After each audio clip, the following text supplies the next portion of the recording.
Discipline. Discipline. Discipline. Discipline. Discipline. Discipline. Discipline. Discipline. Discipline. Discipline. Hello, Believe Nation. Today we're going to talk about how you can develop discipline. And as always, guys, as you're watching, if you hear something that really inspires you, please leave it down in the comments below. Put quotes around it as well so other people can be inspired. And when you write it down, it's much more likely to sink in for yourself as well. Enjoy.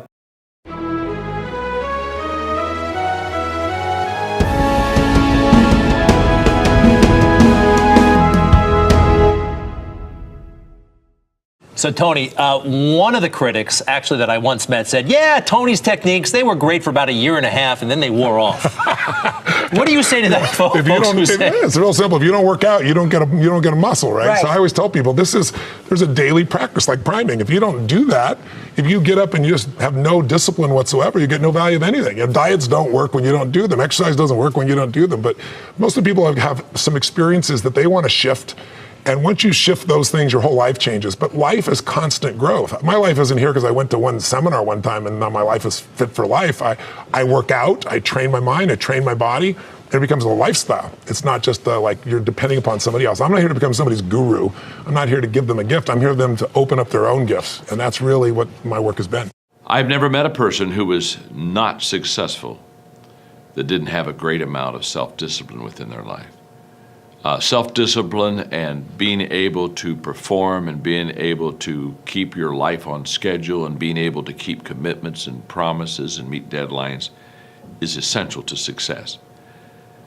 None of us can afford to have a life that is controlled by someone else or a life that is basically controlled by our emotions. I learned many years ago that there are two kinds of people. There's the type of person who says, I'm going to wait till I feel like it before I do it. And then there's a person who says, I've got to do it so that I feel like it.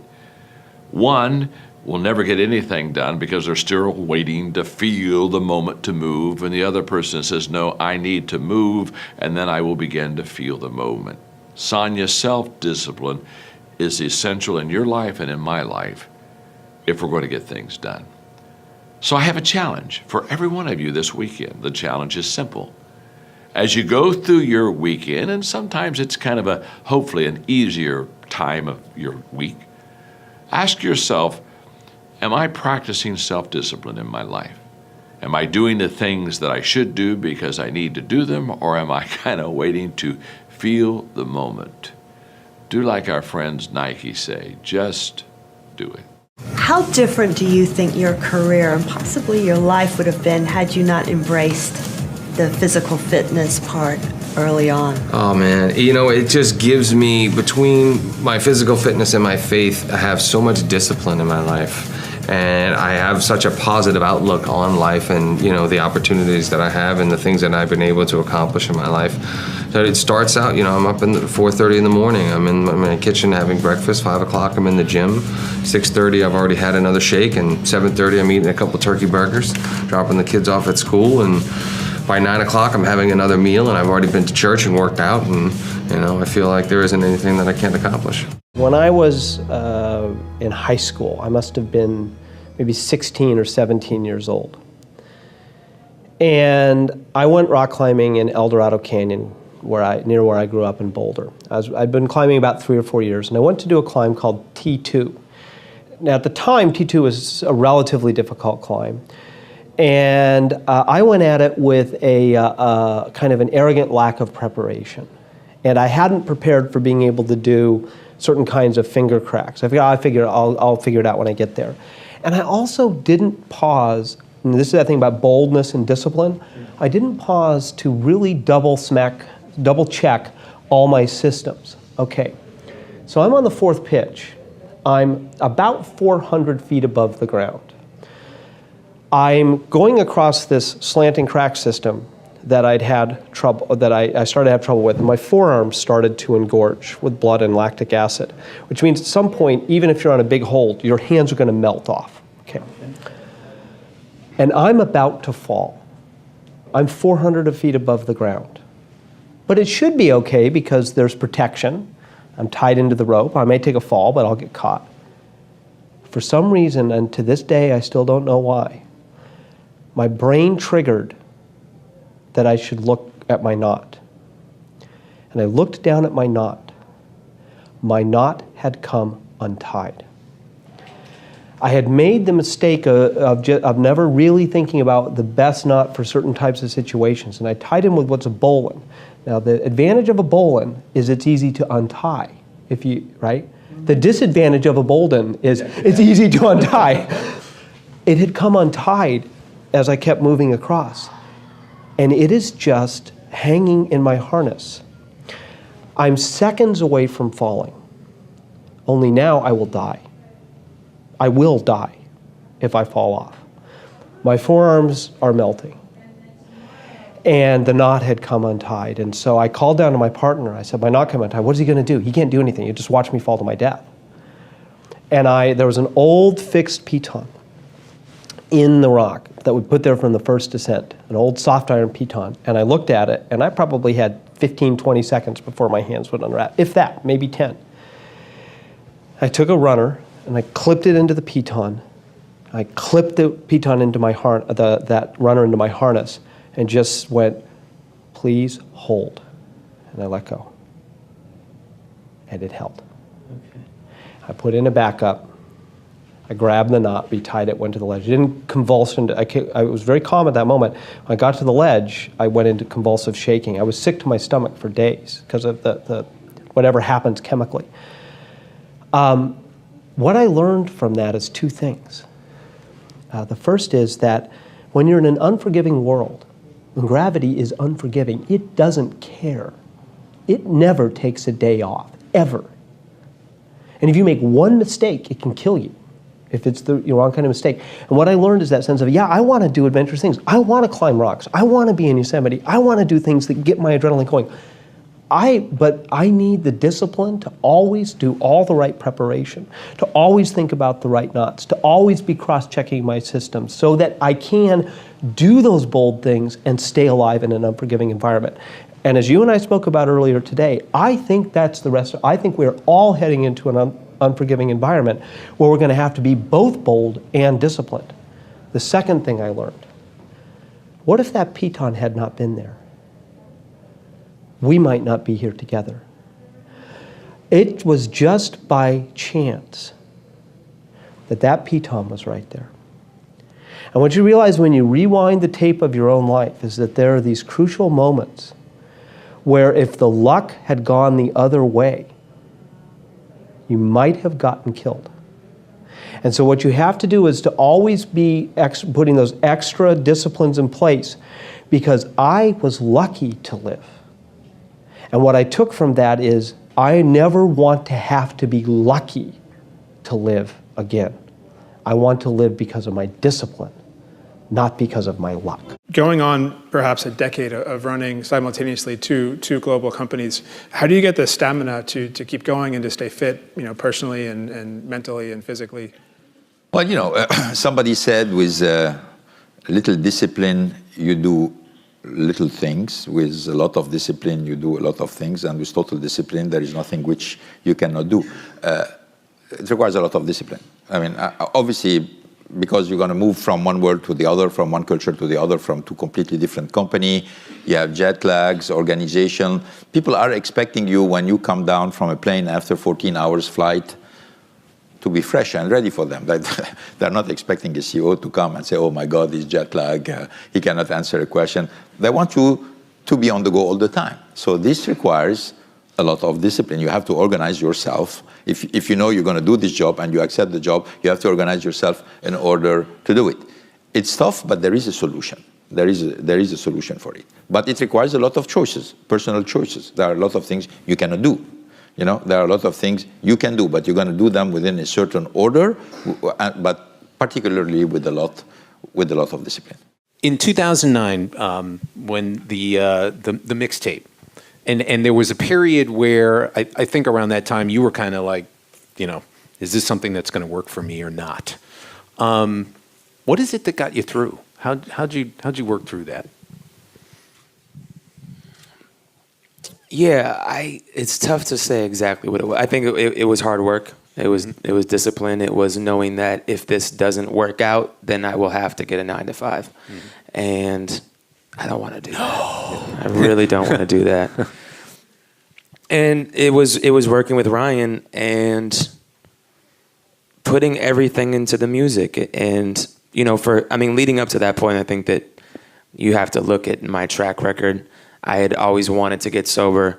I could never get sober. I couldn't make music while I was under the influence of drugs or alcohol. Finally got sober in 2008, got out of rehab and was like, all right, this is it. I've wasted years of my life. And if this is going to work, it has to work now.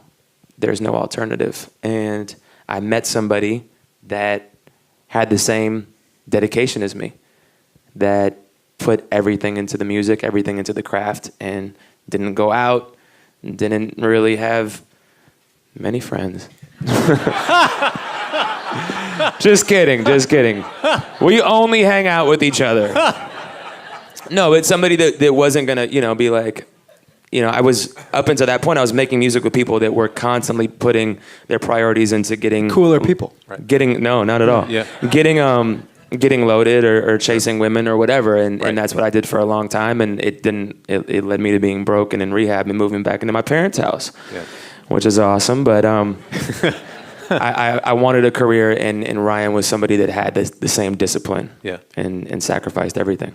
What my dad always told us when we were growing up, that if you earn $1 and you don't save anything, if you earn $1 billion, you won't save anything.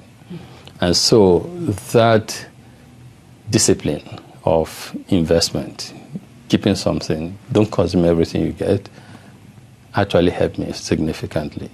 Those star moments that, fill the highlight reels and, leave an audience in awe to watch. Oh, wow, play that again. I want to see that. Those seconds are built on thousands and thousands and thousands of hours that a lot of people wouldn't think are worth, adding to a highlight reel. Basic fundamentals being applied over and over and over and over again. Getting up a certain time, doing certain things, cooking your meals, going to, do your cardio, walking through the disciplines, keeping the checklist, and staying on top of them. Those are the things that, when you string them together, start to create a day of efficient action. The more likely you are to string those days of efficient action together, the more likely it will be that you can set up your own success. How would you personally describe your style of leadership? Close to the human being. I think discipline is very important, but discipline is relative, especially when you work together with young players. Never lose the target.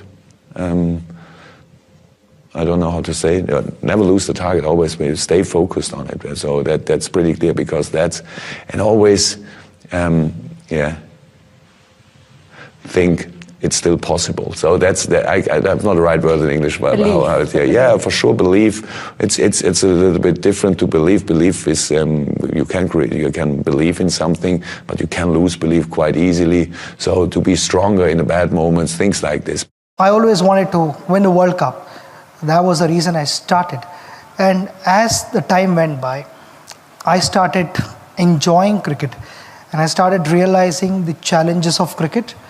And my coach was instrumental, and along with my brother, to my elder brother Ajit, to make me realize the importance of leading a disciplined life, a focused life, and to make me push harder. They found reasons, and even towards the end of my career, I followed that formula. If I scored runs, let the rest of the world talk about it. I think about the next game.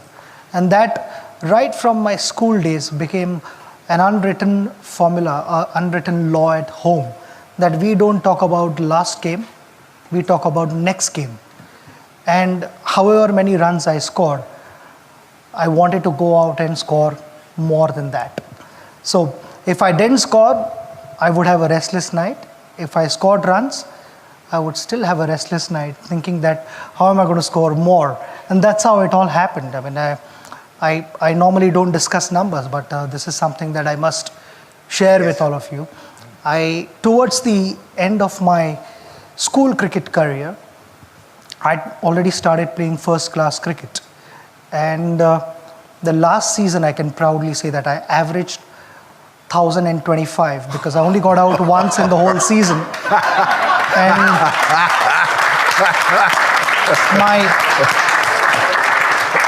my brother and my coach was instrumental in that because every time I scored runs, none of them said, well played to me. And that's why in my farewell speech, I said to my coach that at least now you can take a chance by saying well done. There are no more matches in my career. But something that I lived for was appreciation from my coach and my brother, which never happened. I mean, and that was something which sort of kept me giving my best all the time. Thank you guys so much for watching. I'd love to know, what did you think of this video? What was your favorite clip? And what are you going to immediately apply to your life or to your business somehow? Also, how have you developed discipline? And do you have any wisdom to share that others can learn from?